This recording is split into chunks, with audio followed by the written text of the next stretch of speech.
There we go. Got Levy County under a tornado warning until 11:15, and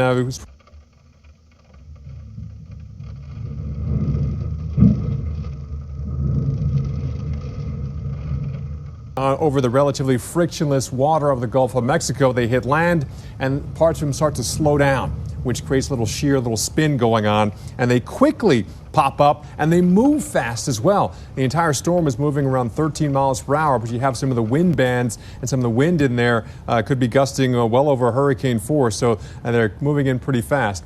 This is a tower cam we have here very close to the warning area. It's in Cedar Key, Florida. You're definitely seeing some of the winds and waves kind of lashing at the seawall there, and some of the overspray, overwash onto the road as well. So we do have a tornado warning right now for Levy County here in Florida, including you in Cedar Key, until 11:15 Eastern time, and parts of the Florida Panhandle have Eastern and Central time zone. This is the Eastern time zone here, and big concern. We'll keep tracking this also inland. The good news is they spin up pretty quickly, but also spin down as well. We'll keep a close eye on other rotations we see offshore and give you the warnings as soon as they are issued. But right now, let's get back to the ground now and show what's going on in Panama City Beach. Reynolds Wolf is there now. And Reynolds, that eye wall, the most intense parts, we're talking over the next, say, 3 hours, you'll see your weather really go downhill and probably chase you off of the beach where you're standing right now.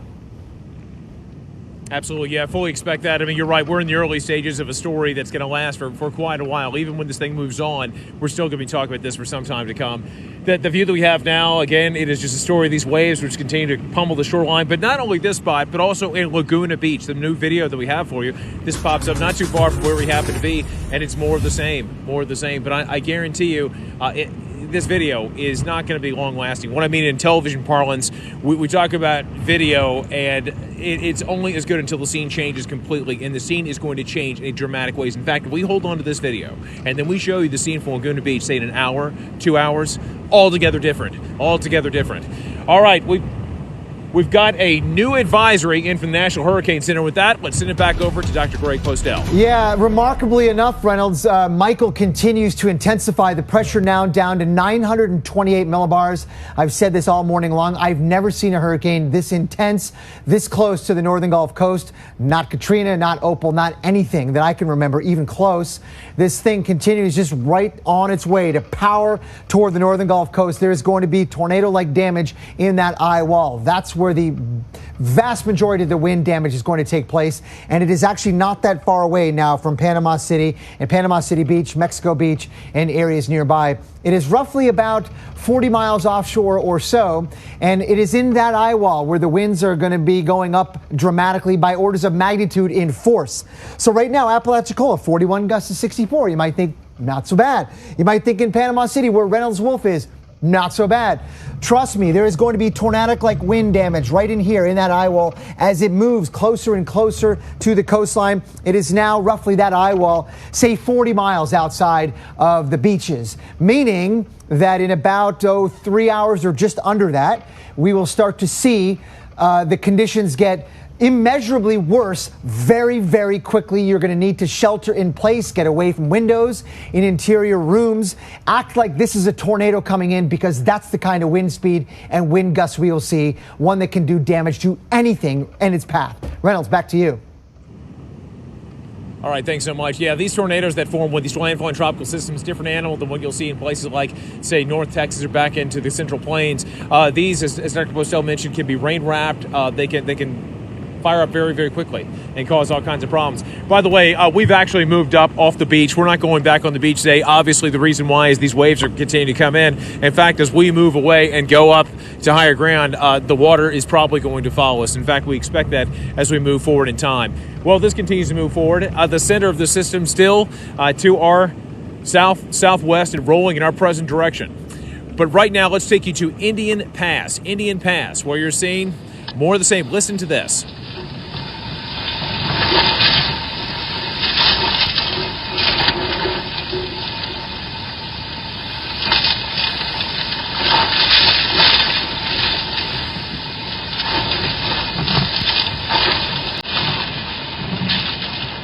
Wow. Unbelievable, folks. Gusts of up to 54 miles an hour. That is Michael whispering to us. But that whisper is soon going to be a full-throated roar. Again, Hurricane Michael is a massive system. We're talking a Category 4, which continues inexorably its march to our shorelines. Continued coverage on Michael coming up after these commercial messages. Stay safe. We'll see you in a few moments.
Waves because with the wind that continues to come through, which is expected to increase, we're seeing some of the tops of these waves just sheared off, and then it just vanishes all into the mist.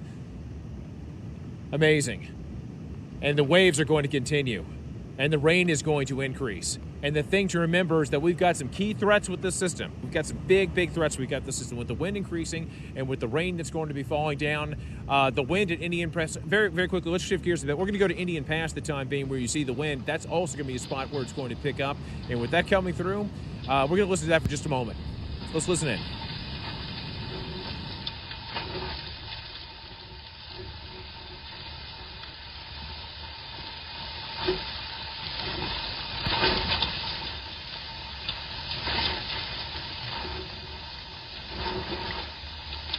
Way down to Cedar Key, and in Cedar Key, Florida, a spot where Jim Cantore and I were just a couple years ago covering a different hurricane. Now, this is a place that's going to be affected too. This is a spot that when you have big landfalling systems, you can have flooding in Cedar Key. That may happen. We got to keep a sharp eye on that, but it looks like this part where we happen to be in Panama City, down to Apalachicola, and every spot in between could catch the brunt of it. But the thing I've got to drive home to you, that I've got to tell you, is that the story, I promise you, does not stop right on the coastline, because this is going to be moving inland. And when it does move inland, you've got a lot of streets, a lot of roads that are going to be inundated.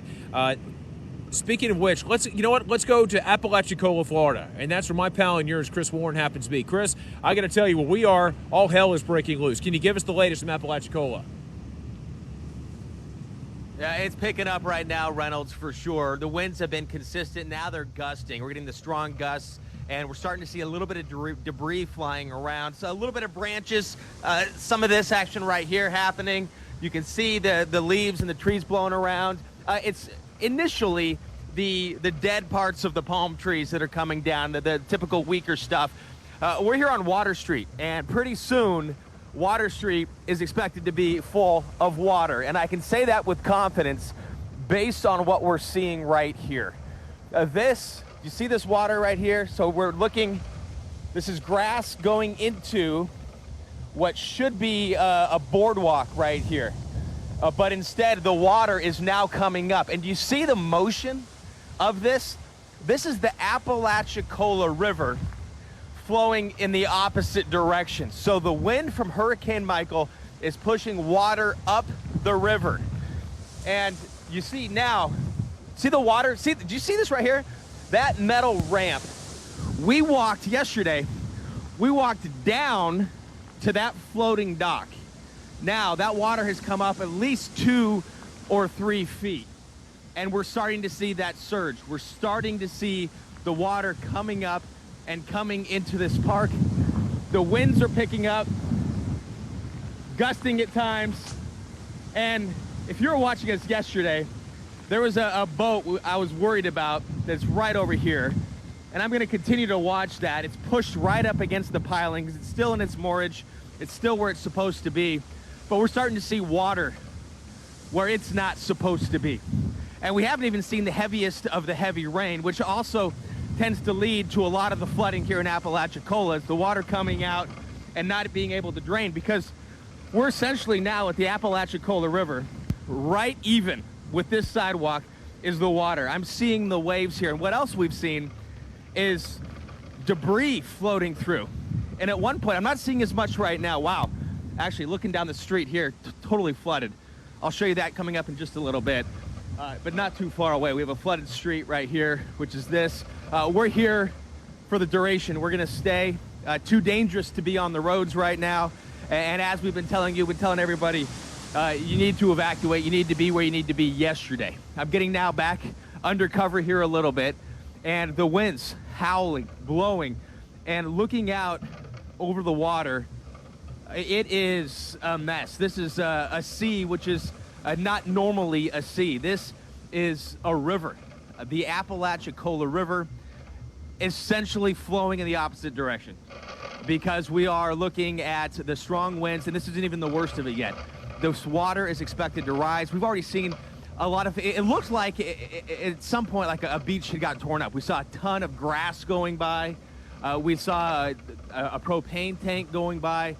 So already early on in the game, we're seeing what Hurricane Michael is doing here in Apalachicola, and flooding is going to be one of the big factors with this. Let's go back to my friend Reynolds Wolf at Panama City Beach for a look at what he's seeing, Reynolds. And it is relentless. And we're seeing a little bit of debris right here in Apalachicola. But this is just the beginning, and this water is expected to rise. And Reynolds, where I'm standing right now, I imagine in a few hours I will not be able to stand here. We have another position we're going to go to that is safe and well away from the water coming up in a little bit. Chris, there's a lot of that going on. You're actually right. A lot of people moving for safety's sake. It's funny, you were talking about the Apalachicola River moving in opposite direction. The same thing happened with Irma last year when I was in Jacksonville. The St. Johns River, opposite direction, widespread flooding. And the thing to consider is that was not even in the cone. So there are all kinds of deals, all kinds of problems we could be dealing with outside of that. So just keep that in mind, folks. Now, as the seagull flies from my location to Tallahassee, Florida, it's just a little bit over the century mark, just some 100 miles or so. And some people might think, okay, well, from that position, away from the shoreline, it's got to be a safe spot. Not so fast. Let's bring in my pal, Jen Carfagno. And Jen, you know, one thing that we really have to think about is with the wind and with the potential of the tree damage, which I think could very soon become a reality, a lot of emergency crews, a lot of first responders it may be a tough time for them to go from one point to another across the map to try to lend the assistance that so many people need. So a lot of families are really going to have to rough it. They're going to be on their own for possibly days, maybe even longer. Yeah, well, exactly, Reynolds here, and that's the point we want to drive home, that at this point, you need to be focused on staying in your safe place, in your shelter, for the duration of the storm, and to some extent, it could be a while after, a day or two before power gets back out, before roads are cleared. We know especially where we get the core of Hurricane Michael, the strong, historic Category 4 hurricane making landfall, Reynolds, that it's going to cause catastrophic damage. There's going to be a lot of damage, blocking roadways, and that's especially near the coast, but even inland, because we know a storm like this, Reynolds, doesn't wind down very quickly. It's going to be powerful when it makes landfall. It's going to be moving fast, so it's going to bring that power with it as it moves inland. You know, I think power out and people being stranded without power, without being able to get out because of roads blocked, that's going to be a concern. And of course, if someone needs emergency services, there may be delay because of the conditions, Reynolds. Absolutely, Jen. I was actually in your position where you are right now during Hurricane Hermine. I believe that was, 2 years ago, something like that. Quick question, where you happen to be in your location in the capital city, we did have the evacuations here along the coastline. Have you seen any evacuees staying at your hotel in that area that have left the shores? Oh, 100%, Reynolds. Our hotel is 100% full, and it was not when I first arrived, but it has filled up since then, and as are all the hotels in the area here. Tallahassee is a city where people evacuate to, coming from those vulnerable areas along the coastline. So there's a lot of people here who are either in the hotels or, you know, staying with friends and family, or in the shelters. And there are 6 shelters open in Leon County here. You know, of course, the area near Wakulla County had to evacuate, a very vulnerable area, but there were no shelters for anything stronger than a Cat 2. So even yesterday, when Michael was a Cat 3, they had to move up here to Leon County. So there's a lot of people that have moved here that have moved up here from the vulnerable areas along the coast to evacuate to this area. And so, Reynolds, of course, now you move to an area and you don't want to move to somewhere that could lose power, but this, you know, if you're in a safe place, if you're inside, if you have all your supplies and you know that you're going to be without power for hours, maybe for a day or two, perhaps longer, but knowing that you are ready, I think goes a long way, don't you think, if you're ready for the storm? Jen, you're absolutely right. There's nobody wiser. You're absolutely right about that. You know, Jen, I keep thinking, though, about a lot of the families that will be staying in these shelters that left the coastline. They've got their homes here. Now they're having the painful time of wait and see. They're waiting for this to be over. And then you think about trying to rebuild. Many of them are going to be wondering, is my home still there? Is what I've built, is what I've worked for, is it still going to be here? But I think the thing that we got to drive home, Jen, is it's all about safety, right? It's about getting those families away from the coastline, and it's a great move to see the people do that. Hey, we're going to shift gears a little bit. Let's bring Chris back in. Chris Warren over in Apalachicola. Jen, it's so great chatting with you. Jen, let's bring it back over to Chris. Chris, you were talking about the water coming up. You are seeing, I know, the river, yeah, the Apalachicola River, moving in the opposite direction due to the wind really piling up the water. Are you seeing a lot of things happening on the streets? We heard about submerged cars. No, I haven't seen any submerged cars yet, but can you see this street right here? This is about a half a block, and then it's water. I'm not sure how well it's showing up, but I'm going to show you right here. So this is water, flood waters from the Apalachicola River. Now, I can't say the whole river is flowing I can't say the whole river is flowing in reverse, but the surface of it, the wind waves are pushing the water this way. So it appears as if the water is flowing in reverse. But you see this water right here. This is the parking lot if you were to come and check out the park. And you can see now it is starting to flood minute by minute. We are seeing the inundation of the water here. And Apalachicola police out. No, watch this police car right here, this vehicle. They're going to have to turn left. That's as far as this road goes. This is a flooded road. Now, this is going to be one of the areas that's more likely to flood here in Apalachicola. Very low lying, very close to the river.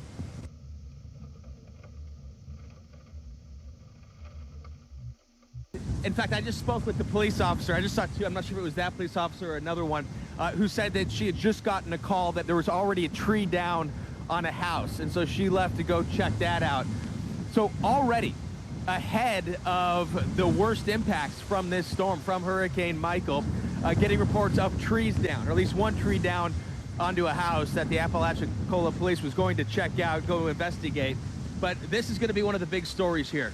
It is this flooding that we are seeing going all the way down this street, getting around. If people have not left and they're planning on leaving this morning, not a good idea. It's just now too dangerous to be out.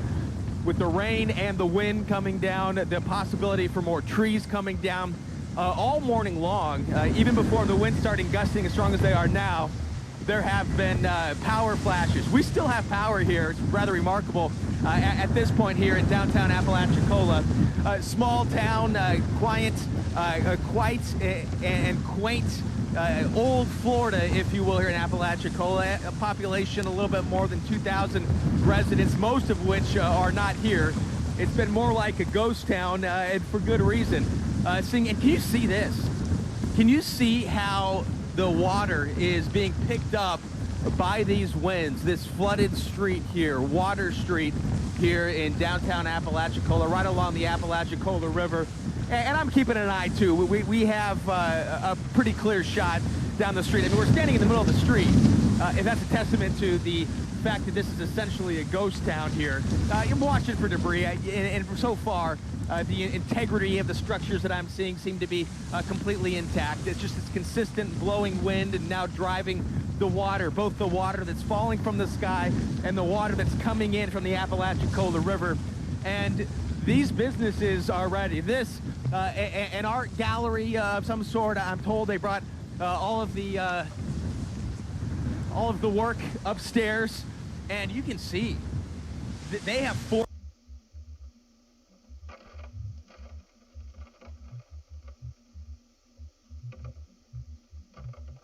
That this is coming, and this is the water from the Appalachian.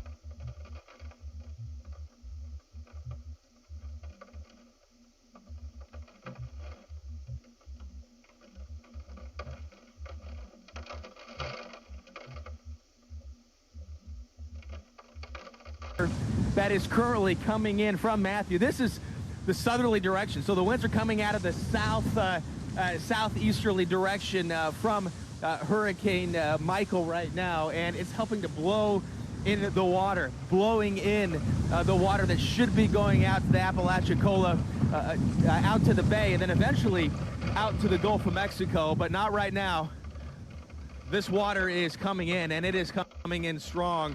The wind's pushing that water down the street, and you can see there in the distance. Oh, wow. You know what? I can't tell. I don't know. Amy, if you can go in, is that a vehicle?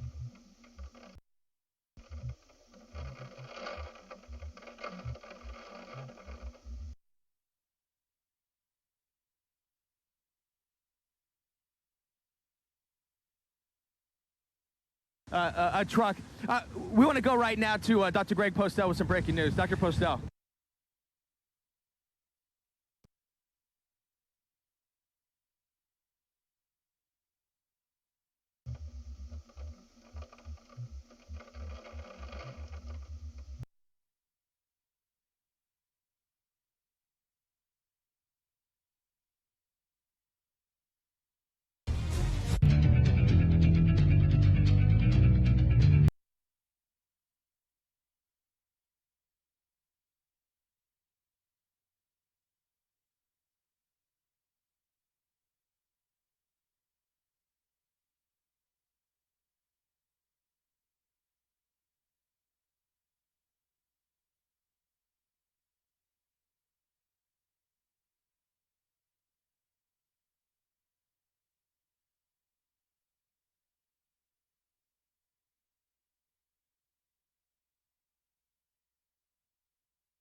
Some tropical storm force winds 7:30, 8 o'clock up toward Mariana and Bristol, Sneeze, Chattahoochee, Lovedale and Paramore and Tueg. And then as we head into the overnight hours, things greatly improve and you're going to want to go out, but it's going to be dark. You don't know what's out there. You're not going to have lights, so it's just not safe. And the storm will quickly move off to the northwest after that, and the cleanup will begin. But here's the bottom line, what you need to do for the next several hours. We're getting into that worst time now, and it will be getting better as we head into the early evening.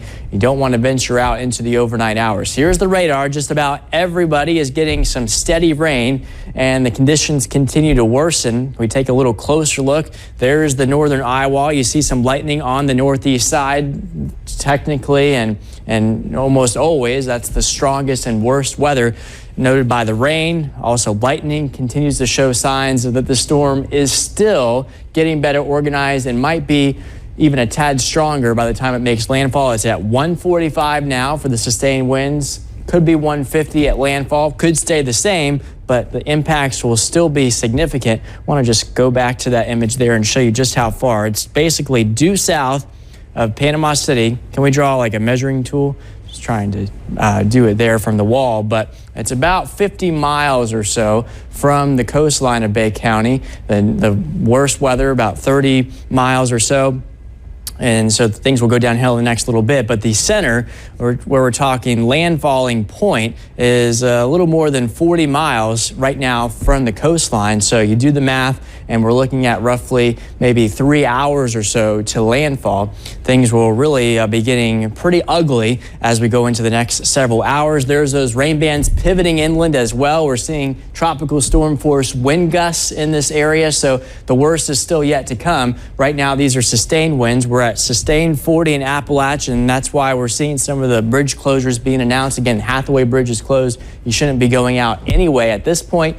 Wind gusts are climbing as well. Look at Appalachia now, 63 miles an hour. We just had a wind gust 40 in Panama City, 51 at Tyndall, 36 in Mariana, 39 miles an hour in Destin. These numbers will continue to climb, and we will see staggering wind gusts unlike anything we've ever seen. This is the strongest storm to make landfall in the United States in October in recorded history. Strongest storm to make landfall in the Panhandle that we know of, and certainly in multiple generations of lifetimes. And so this is going to be one for the record books. There's another look at the storm, and things will be not so pretty for the next several hours. Let's see our tower camera here at the station. I hear the wind whipping around and the rain lashing as well. There's Defuniak Springs, not too shabby at the moment.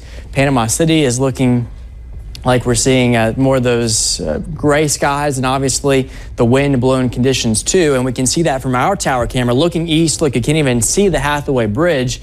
And our tower is up about 200 feet or so. So you'll see not good visibility, obviously, and that camera will continue to shake more and more. So here's how the next several hours play out. You see the center will be over basically northeastern Jackson County, maybe as early as 5:30 or 6. So fairly quick moving, but because we have strong wind with this system and it's moving so quickly, that exasperates the impacts. Things will really begin to improve around 5:30 or 6, but you don't need to go outside. And another point is, since the eye is going to be going over a good chunk of Bay and Gulf County, that we're going to see, the temptation to maybe check on your home, go outside, maybe do some repairs real quick, patch up some holes and that type of thing. No, you don't want to do that, because just in an instant you get that backside moving through, the winds shift, and things are stirring around, and you don't know what's going to be flying around in the air, debris and all that. Things really begin to improve again this evening, but it will be we'll be sitting with no power for many of us, so it's going to be a rough go of things. Another computer model showing a very similar story, landfall right in this zone over a very populated area of northwest Florida. The impact's huge, spreading inland, even for my friends in Bonifay and Chipley, Wausau, Sunny Hills, the Sand Hills. Very strong winds. easily hurricane force. We're talking even a lot more than that. In some cases, Category 2, Category 3 strength intensity, and those gusts will be pretty high too as we go into that time frame. So as a result, the power outages will be very widespread and likely. You notice how we're going to have major issues, but power crews will work to the best of their ability. We'll get through this. We will ride out the storm, and we'll be here as long as we can and give you the information in a timely manner and an accurate manner, and also do some rumor control, because there's a lot of things that you might see going around social media, especially maybe if you're riding out the storm or you're evacuated and you're Dothan or you're in Southwest Georgia and you're looking on social media, you're not under the stress of the current elements, and you're seeing, well, I'm hearing this in Bayou George or Cherokee Heights or Fountain, but well, we have to confirm that all through officials, and sometimes that's not true. Things get misconstrued on social media oftentimes. So we're here to sort that all out and get it to you as quickly and as accurately as possible. And we're also analyzing the weather data as it comes in minute by minute to let you ride through the storm as safely as possible. When things get really rough, definitely make sure you're in your safe room. Turn up the volume on your TV. If the power goes out, we're on Facebook. We're also going to be simulcasting on a lot of our radio stations as well to get you through this. We're a good community here in the Panhandle, and I've seen even folks reaching out from out of state. And they want to help, and we will be stronger than ever. Oh, well said. Well said, Tyler. Yes, and I agree. 25 years I've lived here, just about 25 years, and what a community it is. Very strong, resilient, and this is about the best team I've worked with as well. I'm just very, very proud of everyone. I know everyone at home, I know you're probably scared. Hey, we're scared too. We have families, we have concerns. But we're going to get through this. We're going to talk through it together. We're going to continue to give you information. One thing that Tyler said that I just have to say was a fantastic thing to say is we are not going to be reporting on any rumors. We are going to be giving you facts. We are going to be giving you information as soon as we get it. We are not going to be taking a break. We're not going to commercials. We're going to keep going. God willing that we're able to here at our studios and with our crews who are hunkered down, sheltering in place throughout the Panhandle. We're going to keep giving you information just as long as we possibly can. And we tend to do that on Facebook, on social media, with our live stream at WJHG.com. We will not stop, and we will make sure that everything that we give you is fact-checked and accurate. We're not reporting on any rumors. Okay, from the National Weather Service out of Tallahassee, they say the situation is about to get serious in parts of Bay, Gulf, and Franklin County. We've issued our first ever extreme wind warning. This means wind gusts in excess of 130 miles per hour are expected as Hurricane Michael makes landfall in the next few hours. Shelter in place immediately, in all caps. Okay, all right. National officials are watching this. State officials are watching this. Do we have that sound queued up from where the governor was talking just a short time ago? If we do, we do have that. Okay. I would like to play that now. It's very important that we get our information from all of the key sources. Of course, Governor Scott, a key source in a situation like this. Let's hear what he has to say. Communities are going to see unimaginable devastation. Think about the devastation we've seen before with storms like Hurricane Irma. The Panhandle and Big Bend will see winds in excess of 145 miles per hour. Think about that, 145 miles per hour. During disasters, Floridians take care of each other. We've seen that time and time again. We saw this after Hermine, Matthew, Irma, and Maria. Floridians are strong. Floridians are resilient. There's nothing our state cannot recover from because there's no state that cares, loves, or comes together like Florida. Hurricane Michael cannot beat Florida. But once this happened, people have got to be cautious. You know, there's going to be down trees, down power lines, flooding. We're going to have all these issues. So survive this storm and then don't do anything foolish. And I know the locals are going to work their tail off to keep people safe. We're going to do everything we can and send people out to keep people safe. I'm praying to God people will be safe. Stand by. All right, and just heard from the governor. Now we just got Mayor Mike Thomas of Panama City Beach on the phone as well. Mayor, love to hear from you right now. This storm is obviously presenting a very serious situation here in Panama City Beach. It is. This is going to be the worst one we've seen. I've been here a long time, and not just because I'm old. I've been here a long time, and I haven't seen one just like this. I just left the pier looking. I've never seen waves come over the end of the pier like those every now and then do. This one's going to make a mess. The beach is holding up. I mean, it's getting washed, but the renourishment we did is actually holding back some from some of the motels, which I hope the houses and motels won't feel that difference like we used to, but the wind's going to be a problem. It's going to be a mess. You know, Mayor, you were talking about the beach renourishment. That's a very key part, and that's why this renourishment is often done, to build up that little bit of a barrier, a buffer, if you will.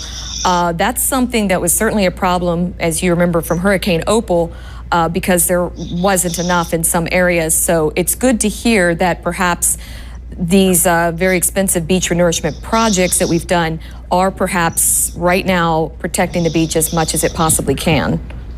Well, people complain that they're using tax money to do things like that, but they're using bed tax money, not regular tax money in this area.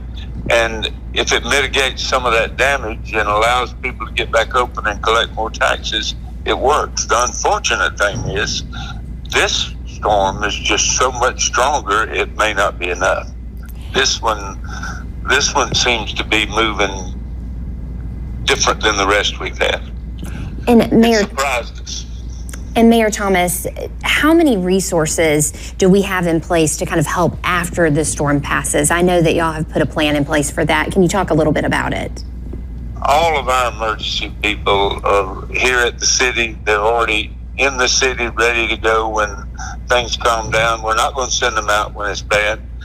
All these people have families too, and we're not going to risk their lives to get out in the middle of this. But the governor has always done us a great job, and he's called several times. He's got resources stationed all around us.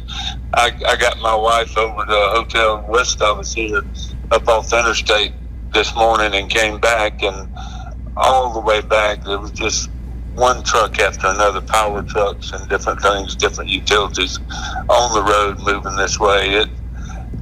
We're going to be in good shape once it's over. We're just going to have an awful lot to do. People are going to have to be able to take care of themselves for 2 or 3 days because government's just going to be too busy. As the mayor and lifelong resident of this absolutely beautiful town that we all call home, this amazing piece of paradise here in Panama City Beach, what are your words as the mayor to the people right now who are watching this broadcast, who are hunkered down, who are scared, who are not sure about what is going on right now? What are your words to them? Everybody's scared right now. It's normal.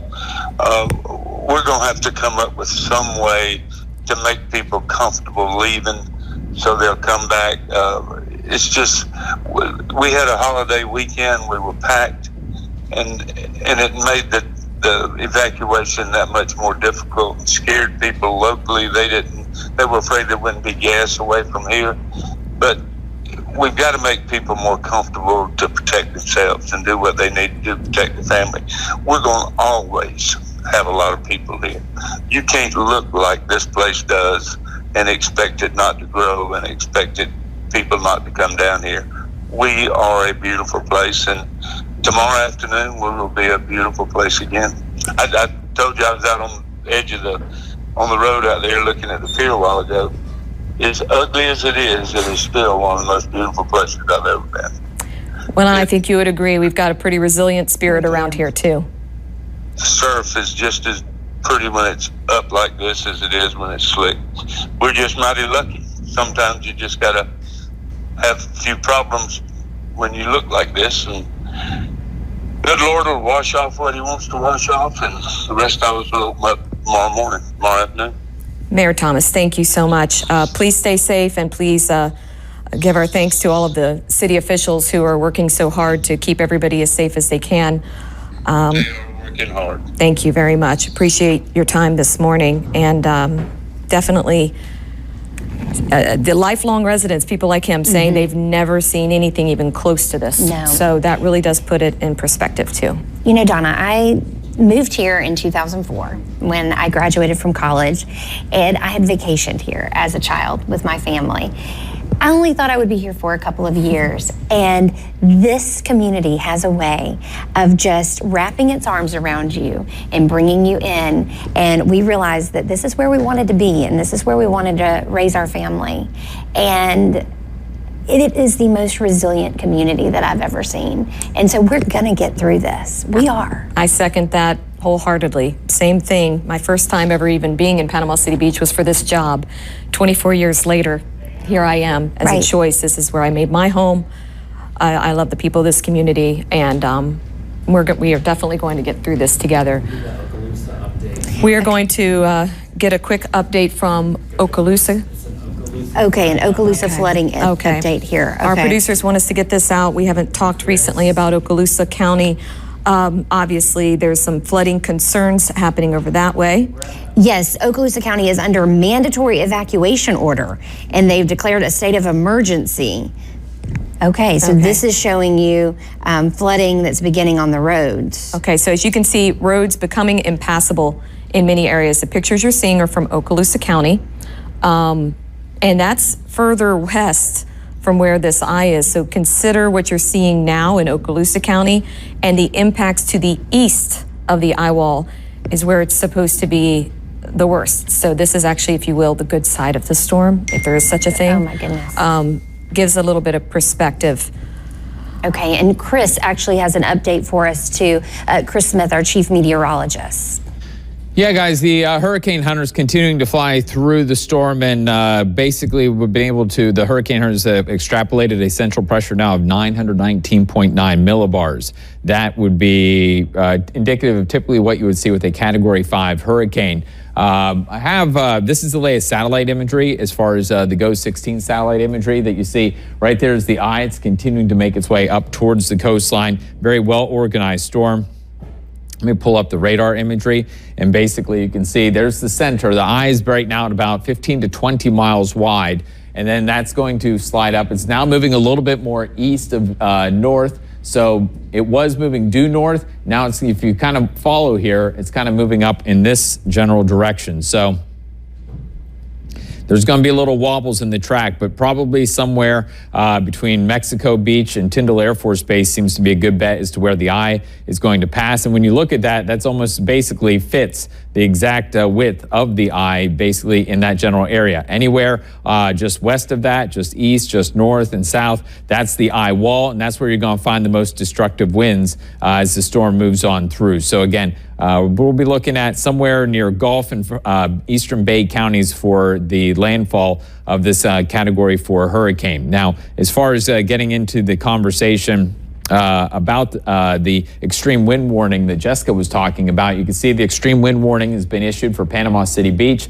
Panama City, Gulf County, and down into Franklin County. So it's basically from East Point, Appalach, almost all of Gulf County, and then basically the southern part of Bay County, including Tyndall Air Force Base, Mexico Beach, Panama City, Callaway, Springfield, that area, Lynn Haven, and then out towards the west end of Panama City Beach, pretty much out to about Laguna Beach, the extreme wind warning. That means that wind gusts in excess of 130 miles an hour are going to be expected across this area as the eye moves on shore. Again, this is the first time they've ever had to issue this for our office. They started doing it back in 2005. That came from the National Weather Service. Again, talking about, this is a meteorologist is watching things up in KMBC, I believe, is in Kansas City, and extrapolated central pressure of 919. And Dr. Ryan, who's over, I know from FSU, meteorology, does doctorate work there.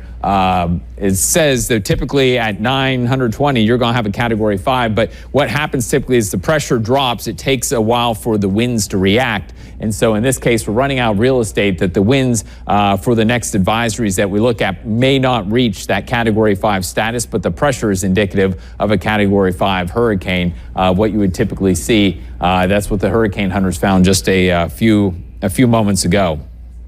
Also, wanted to, I believe it was just up from here. This is on. This is from our friend Mark Sandman over on Panama City Beach. This is on the west end of the beach here, and you can see the overwash that's already occurring. This is on the west end of Panama City Beach. So basically, the dune line is now being eroded away by the wave action. You can see the sand fencing right there being washed away, and now the water's beginning to come up towards the hotels. I was talking to another friend that worked for the National Weather Service in Key West. He's now out in Kansas City, but he went through Irma down in Key West, and he was just messaging me that the latest modeling data that he's been looking at has 6 to 9 feet of storm surge for Panama City Beach. As we look at the latest tide information, I want to get to Panama City Beach in just a second. Basically now 6.94 feet is where the water is in Appalachia. So you're basically now at 6.5 feet above as far as the storm surge. So 6.5 in Appalachia. You're expected to hit 9 now to 14 feet. They did update the forecast for Mexico from basically Tyndall Air Force Base and around through Appalachia and around through the Big Bend to 9 to 14 feet. So right now you're at basically 6.5 feet. So you still have, you could easily double the water level now before it ends up going up. Now, another thing that I want you to note here is if you look here, there we go. What you can see here on this map, notice the winds these are like little arrows, and they're pointing southeast. So this is basically running directly into the coastline, perpendicular. And that's when those winds run perpendicular to the coastline, there's nowhere for the water to go. There's no way to kind of squish it to the left, to the right. It's pushing the water directly into the coastline. And that's why we're seeing the worst of the storm surge right now across the Panhandle, basically over into the Apalachicola area with that southeast wind. You notice the wind speeds as we started off, basically, this is this time yesterday. We're at 20 knots, and now we've continued to see that to increase. Now we're up to about 60 knots, and that's what we're looking at right now as far as the winds, and these are for the gusts. The actual wind speeds right now are still over about 40 knots, which would equate to about 45 to almost 50 miles per hour. Now, let me bring, you see the air pressure. This is always fascinating to watch. Air pressure has been continuing to drop. You think about the storm, what did we just talk about? The center's at 919 millibars, and now the pressure here has dropped down to about 991 millibars, which is usually indicative if you're looking at like you're tracking a storm, 991 is going to be down there in that tropical storm force area, and that's why we're seeing tropical storm force conditions down in Apalachicola. But again, the storm's continuing to move closer to the coastline. We'll show you some more areas, basically, let's go up into Panama City Beach. And this is, so Panama City Beach right now, this is at the City Pier, and right now it is, the last observation was a few moments ago, and we were at about 4 feet of storm surge. So 5.0 feet, the prediction was 0.9, so basically you're looking at over 4 feet of storm surge right now in Panama City Beach. And when we go back and you look at that, so if you're right now at that 4 foot level, and my friend was texting me and was saying, let me just get the number again. I think he was saying 6 to 9 for Panama City Beach. So 6 to 9, and right now we're basically at 4. So we have 2 to as much as 5 more feet of water on top of where the water level is. And when you go back here again to what we're looking at on the west end of Panama City Beach, you can see several more feet is going to cause obviously a lot more destruction. You can see the water now already reaching up to the dune line. You can see the water rushes up, hits the dunes, and then begins to go back out into the Gulf of Mexico. There's going to be a lot. You think about all this fencing and everything that gets washed in. You think about homes that are going to be destroyed. All that debris is going to continue to remain on the beach and the water. And so after the storm, as the water recedes and you want to go out and see the beach and feel the beach, and that's not going to be a safe place to be, and certainly don't go barefoot. You got to wear big shoes because, again, there's going to be a lot of nails. There's going to be a lot of debris on the beaches, and you may or may not see it. You could end up seeing the sand get washed over a lot of that debris as well. So it's not going to be a safe place to be after the storm. When it comes to that. Now, as far as the reconnaissance aircraft, again, hurricane hunters have been out there. This is one of the latest missions that they've been running. And this one, this was, let's see, let me make sure this is the latest one that they ended up finding, the 919 millibars. And they've been running these missions. They have, there's 1, 2, 3, 3 missions that are actually running in there right now. This one here had the pressure earlier that was down to the 930s, but again, they've extrapolated new pressures down even lower than that. Now, I did want to also show you this, and this is kind of fascinating to watch. You can see as they do the passes through the storm, and you see basically these are the flight level winds. So as you look at that blue line, you see how the blue line ramps up, and then all of a sudden it drops down to nothing. That's where the hurricane hunters are actually penetrating the eye. So basically, they go through, the flight level winds essentially go calm, and then they come through and punch through the other side of the eye wall, and then they exit and continue to do that. And that's that crisscross pattern that they're going through. But it's always fascinating to see when they get to that eye wall, and then you look there at the flight level winds and how they drop like a rock. But at the flight level, they're at like almost 150 knots. So that would equate to 170, 175 miles per hour at the flight level. They're flying a few thousand feet above the ground, but then, with friction, that knocks down the wind speed to where we have the estimated maximum winds of about 145 miles per hour. But that's what they're looking at when they go ahead and do that, looking at the storm. You also notice there's really no dry air through here. The temperature and dew point are just about the same all throughout the flight path, and that tells us that there's not any dry air in the atmosphere. Dry air is something that really began to weaken Opal as it made landfall back in 1995, and we're just simply not seeing that. And the fact that the pressure continues to drop and the atmosphere is completely moist all throughout the flight pattern that they're doing, and then also you see the very healthy eye as they've been passing through during some of the passes here over the past little bit. And you can see the air pressure drop right there, as well as the altitude that they're flying at. But you notice they're basically flying at about 2,000 to 3,000 feet above the ground. When you look over here on the side, it gives you an idea, and then how the air pressure drops as they penetrate the eye. And they penetrated the eye 2 times with this last flight that we're looking at right there.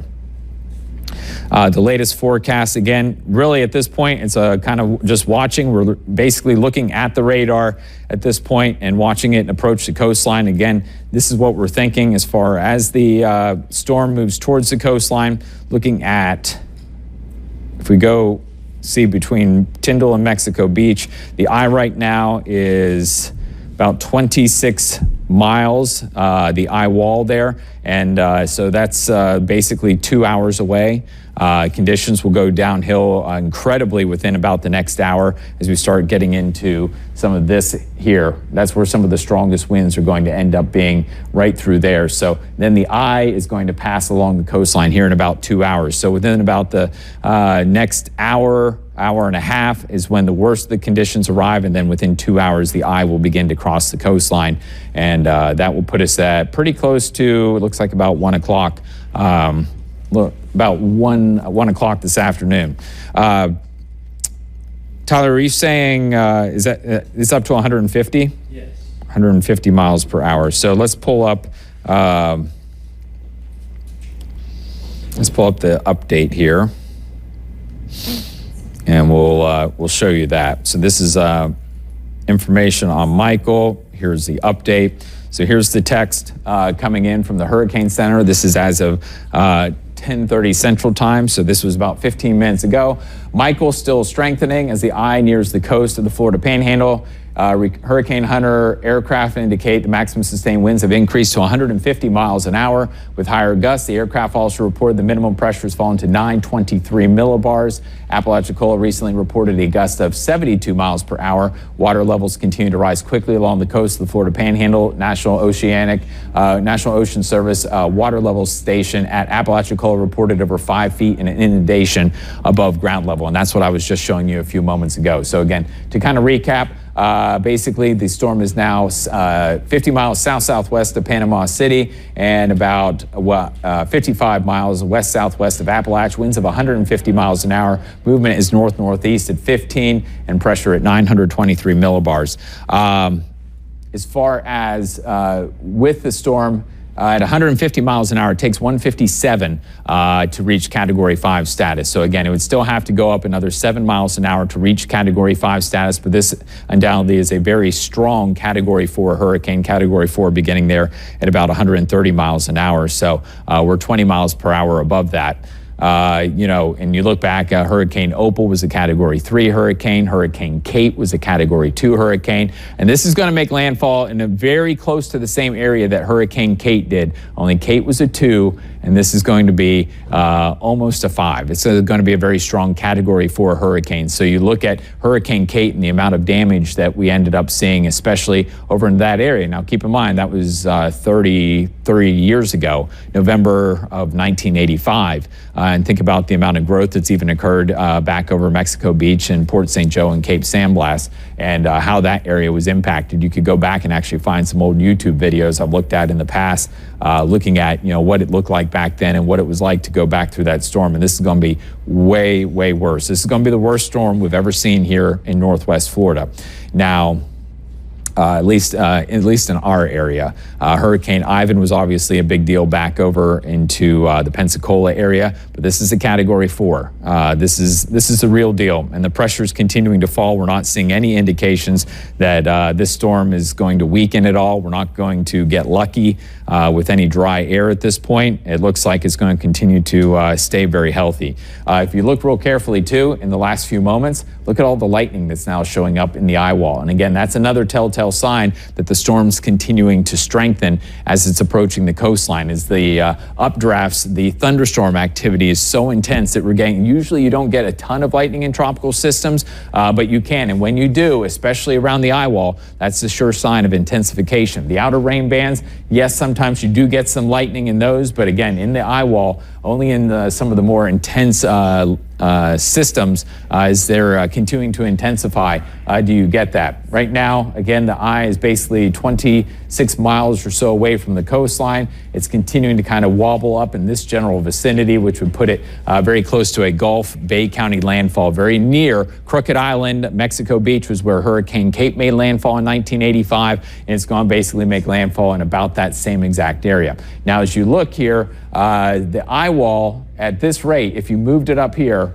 it's going to put basically the western eye wall is still going to pass over Panama City. So places like Springfield and Callaway and Panama City, you're still going to get big brunt from this storm. And you're going to actually, in a way, you're not even going to get the benefit of the calm of the eye of the storm. You're going to stay in that worst weather the entire time, most likely, as long as this storm continues to kind of slide up in this general area. So again, that would put basically most of the population where people live in Panama City and Callaway, Tyndall Air Force Base, in kind of the worst of the conditions for an extended period of time, as opposed to getting any kind of quiet time where the eye passes. The eye is going to pass through basically Tyndall Air Force Base, a lot of their property right there, and then it will continue to move farther inland. Also, places like Port St. Joe, you're going to be on the eastern side of this storm, seeing some of the worst weather, and the water now is really beginning to pile up over on Port St. Joe.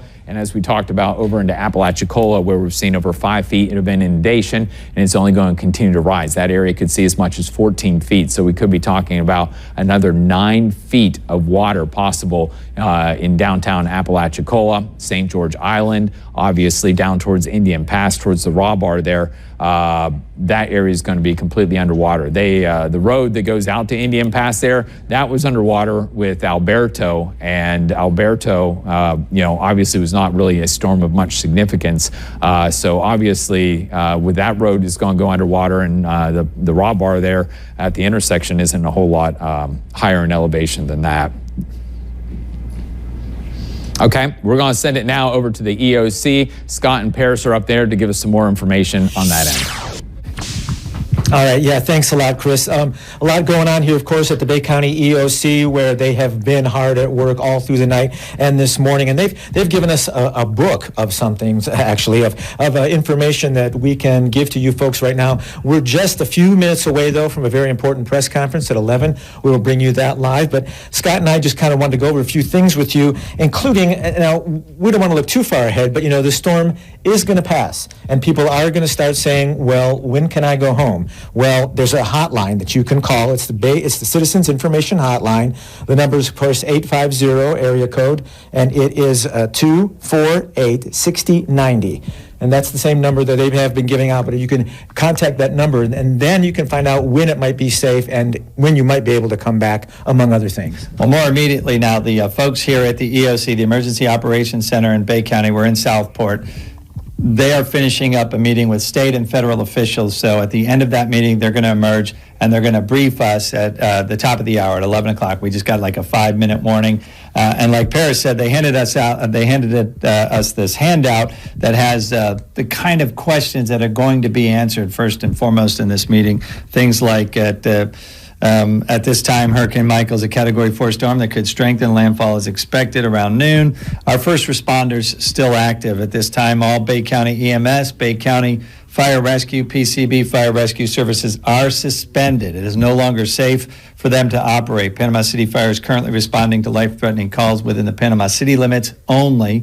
Bay County Sheriff deputies are still responding to calls for service. All services will resume once conditions are safe. So it's those kind of answers that we're going to be getting shortly. And, you know, and Scott mentioned that we are here at the office in Southport, and not moments before we went on, we're pretty certain that we took a power hit. Significant power spike, or we lost power. Yeah, and we're fairly certain that we're operating on generator right now. Right, just like we have at our facilities at the station at WJHG on Front Beach Road. We have an industrial strength generator that operates with natural gas, so that keep us on for, you know, as long as the gas lines don't get interrupted. I believe they have a similar system here, and so the lights went off, everything flickered, and then they kicked right back on just a few seconds later. And so that means we will be able to keep bringing you this information, including that very important press conference Scott was talking about with the state and federal leaders that the Bay County EOC and management had, and that's coming up in just a very few minutes. So we're going to go ahead and prepare for that and set up for that. So folks, stay with News Channel 7 because that's some very important information coming out of the EOC Center this morning. Okay, we'll see you in a minute.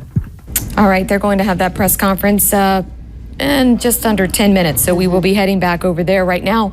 Let's take a live look outside. I do believe our Assistant News Director, Shauna Bober, has a live view through our TVU live pack. There's all of our cars. You know, that's what we're looking at. This is out the front door right here in Panama City Beach. It certainly doesn't look like a possible Cat 5 coming right at us at the moment, but this is what we're seeing. We're just we can see that tree bending over. Wow. Yes, look at that. It is almost stuck in that position, isn't it? It is. Also, our reporter Jordan McCool is just back from Panama City Beach. She will not be back out there until it is safe after the storm. We've told all of our crews we want them inside now. We do not want them to be outside at this point. Everybody needs to shelter in place just like you at home need to do. Just back from the beach. Yes. What was it like for you seeing those waves and seeing no cars on the road? What were you seeing? It was definitely a different day in Panama City Beach. You know, we're used to driving down Front Beach Road and having tons of cars, there being traffic, seeing tons of people at the county pier. That's where Ron and I were all morning, but obviously there was nobody there. So we do have some video though. Yeah, we do have some video of that. We were there at 4 a.m. and we were there probably, I think, until 9, and that's when we made the call to come back here. And you saw the conditions just deteriorating over that time. Definitely, especially the waves. We were shocked with just how much the waves intensified. and we even saw some waves that were going over the pier. So that we were just like, okay, wow, I think it's probably time for us to head back to the station and stay here until the storm passes. Now the Gulf normally so nice and still. It's one of the beautiful things around Yes. here. So, and you're not from Florida originally, No. You're from Pennsylvania, where we don't go through things like this. So it must have been quite a sight for you. Definitely. I mean, this is my first hurricane. I think we were kind of all talking about that. Not used to the hurricane season and even to a hurricane at all. I know my family is a little freaked out and doesn't really know what to expect. And I didn't really either, but obviously I'm happy to be here and, report on those conditions. And definitely a different day, though, for us all. You know, I think that's one of the things is we've talked a lot about haven't been through one of these before. Yep. Most people around here haven't. The last one of any comparison would have been Opal, and that was 1995. And at this point, we can't even say that's a comparable storm. Because it's not at all. Opal hit miles away from where we're going to see the main impact from here. That's right. The and eye yet crossed. The eye of Opal crossing over at Navarre as a Cat 3. So obviously a much more serious situation. Definitely. We're happy to be back in here and going to stay in here until it's safe to go out. And I don't know, do we have any video from, is that cut yet? That what you have I from do out not there? have it cut yet. Okay. We do have a lot of video, though, of just waves crashing into the Absolutely. pier, double red flags, the wind just knocking them back and forth. We'll continue to get that video together and continue to show you the tower camera and the live cameras that are positioned up and down the beach to try to give you those views as we're able to. I anticipate we won't be able to do that throughout. So thank you, and I'm glad that you're back. Yes. I'm glad that you're safe. Thank you. We have interior areas that we're going to hunker down in. Definitely. We're going to keep stay in here everybody until safe. it's safe to get back out there for sure. Thank you, Jordan. Thanks. We also have Joel Sebastianelli, who is in Walton County, and he's been keeping us updated on conditions there. Joel? Hey, we were, as you may have seen, by the water in Miramar Beach, and Sheriff Atkinson, the sheriff from Walton County, actually came by and told everybody right around 10 a.m. we were under curfew, the bridges were about to close, and now they are closed. So hopefully everybody is inside, just like we are. We had actually intended to do this shot at our hotel with these doors behind me open, but the wind is blowing this way. And so with the way it's picked up just in the last 5 or 10 minutes even, we did not feel comfortable walking out there to the car doing anything. Everybody's got to be inside right now. And I gotta say, there were a lot of people right around 9:30, 10 o'clock who were pulling up towards the water, trying to get a shot up by that pagoda on Scenic Gulf Drive.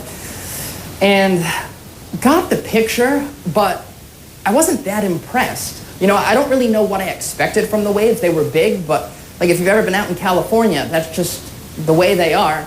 I've surfed once. It was nothing all that crazy. Honestly, not that great a photo op.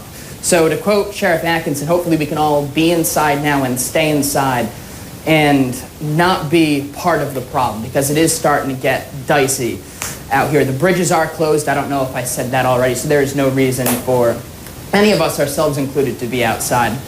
I know not the time really for humor for anybody, but I get through stuff sometimes with humor, and there's some smarts there in humor. And Ron White has a great bit about hurricanes where he says a very real truth. It's not that the wind is blowing, it's what the wind is blowing. And we're starting to see twigs and a lot of other things sliding through the parking lot here. So we're going to stay inside, and we're going to keep you updated with any information we have. Everyone's been so kind to us here. We really appreciate it. That's who we are, and we're all going to get through it together. Yes, we are. We're starting to really hear the wind at the doors here. We're going to throw it back out to Paris and Scott, who are at the Emergency Operations Center, where they're about to take a live press conference.